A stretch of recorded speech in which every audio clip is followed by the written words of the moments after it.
I'm here with author John Green, who just recently published Turtles All the Way Down. So, this is one of the most personal books you have ever written, with every monologue and every rant that every character has. It expresses so much emotions. I was amazed to how true to reality it was. So, who did you write this book for? Was it for yourself? Was it for others? What was the targeted audience?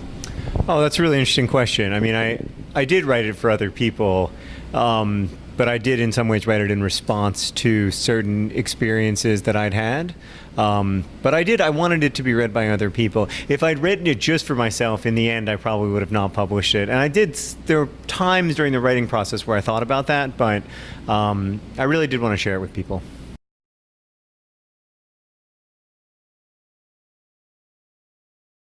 I guess two things. First, I really wanted people who live with intrusive thoughts and obsessive thought patterns as I do to maybe feel less alone in that experience. It can be very isolating, or at least for me, it can be very isolating. And then also, I wanted people who may know someone or care about someone who has that experience to have a glimpse of it, if I could try to find a form or expression for that, and maybe they could understand it from the inside at least a little bit.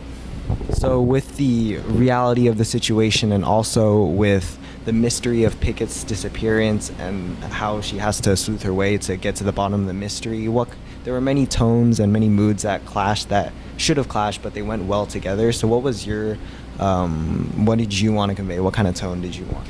That's it. Yeah, another really interesting question. I mean, I wanted to write a mystery novel. Like, I wanted to write about characters who wanted to be in a mystery novel but couldn't be because they kept getting interrupted by the brain disorder that Asa has, and I wanted there to be a lot of different elements of. I wanted them to be struggling with what kind of genre their story is in, and trying to understand their story as a story, because I think that was my experience in high school. I was always trying to figure out, like, am I in an earnest romantic drama or am I in a buddy comedy?